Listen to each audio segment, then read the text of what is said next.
Chương trình truyền hình Việt Nam vùng Hoa Thịnh Đốn xin trân trọng kính chào quý khán thính giả. Kính thưa quý vị, trong tiết mục phóng sự tuần này, xin mời quý vị theo dõi phóng sự về Virginia Women for Trump, Uniting American Women for All Ethnic Backgrounds đã được tổ chức tại nhà hàng Thần Tài 6249 Arlington Boulevard, Fort Church, Virginia vào ngày 21 tháng 10 năm 2016. Sau đây xin mời quý vị theo dõi những hình ảnh mà chúng tôi đã ghi nhận được.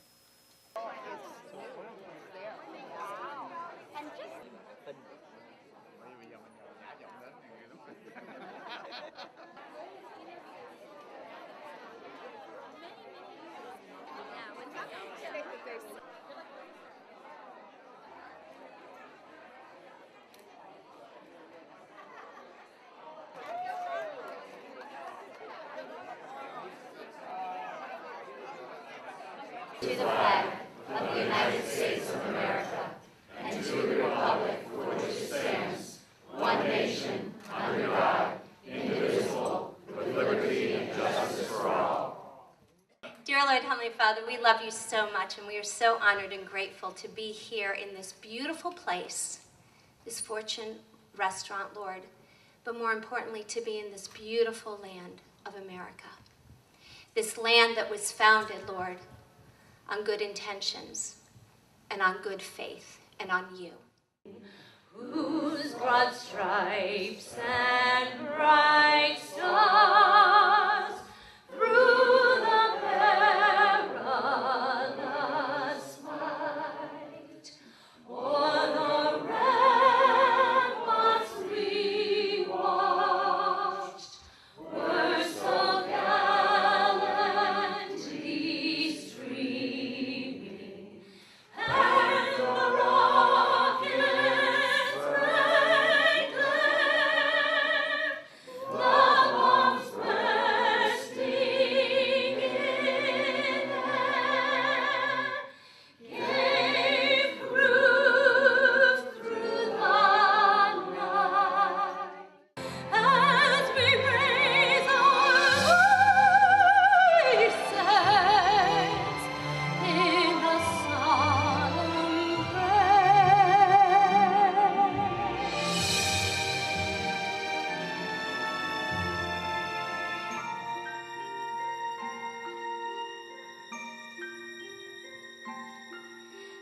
God bless America,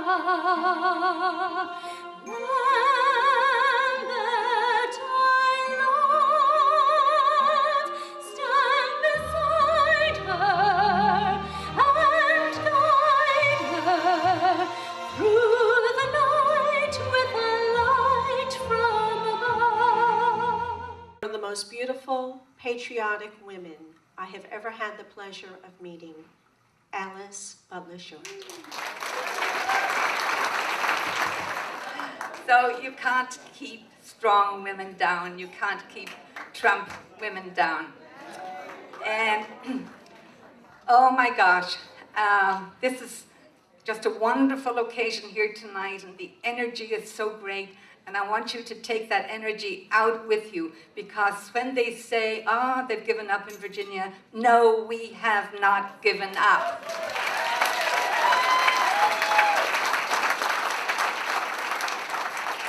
This is what the grassroots does. We convert wherever we go, whether it's the grocery store or IHOP, where I did it, wherever. You can always strike up a conversation and bring them in, one vote at a time. But this is such a serious time for us, because we realize what's at stake more than ever before. And we also realize that Donald Trump is the man. He is the one who has been chosen. I always make reference to Isaiah 45, because Cyrus wasn't a perfect man. God never chose perfect men to do his greatest work. And he anointed Cyrus, and he called him by name. And if you think about it, Isaiah 45, Trump will be our 45th president.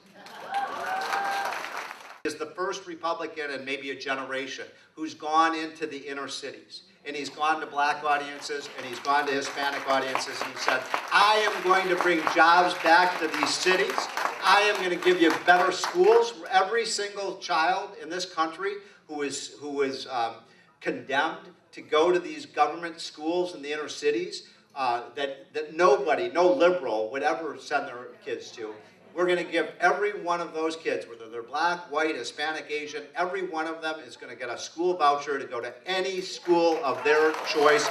But my family left April 30th, 1975, abruptly, because we knew that if we stayed, what the communists would have done to my dad. We lived in Saigon, and my dad had so much hope that we weren't going to end the war that way, because he had his whole life, and he was prosperous. We had a beautiful home. We had, live-in maids that took care of everything. I didn't even know how to do laundry until I came here because somebody took care of all that.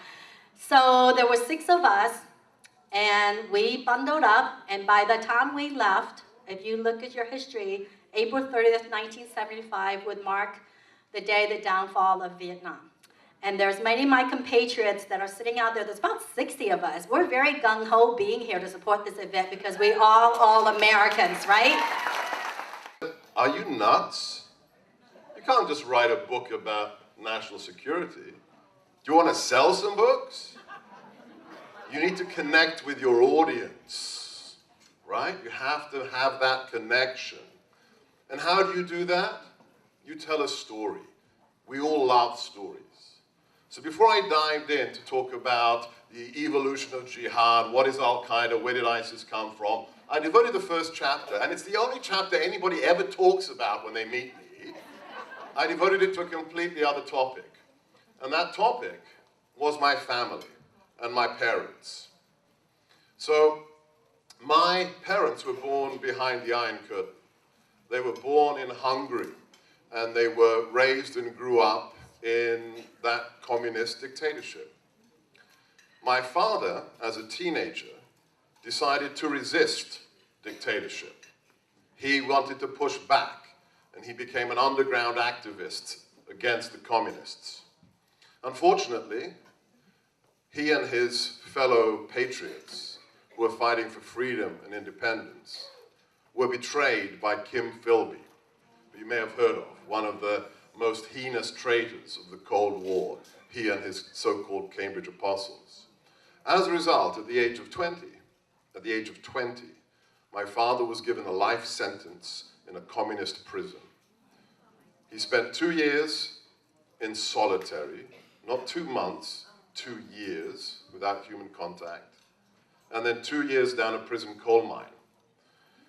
However, in the glorious 10 days of October 1956, that became the Hungarian Revolution, he was liberated by his fellow lovers of freedom.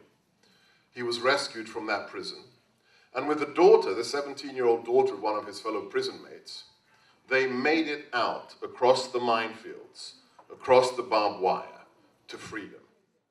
Trump, that's my mom, 103 years. She's be here today. Okay, so we must win.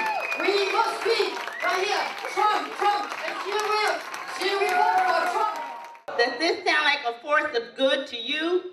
No. Not to me either. It is imperative that we get this right. When we hear a concerted effort by the media, Democratic Party, federal government officials, and people that meet on the tarmac to bring down Donald Trump, this includes the establishment Republicans, we know that the forces of evil are at hand. We can't let these dark forces lead us to our Constitution's destruction. And that is why,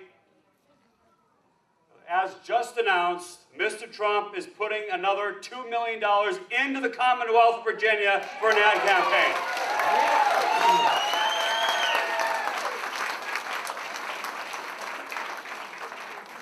So, and one more little piece of good news, by the way.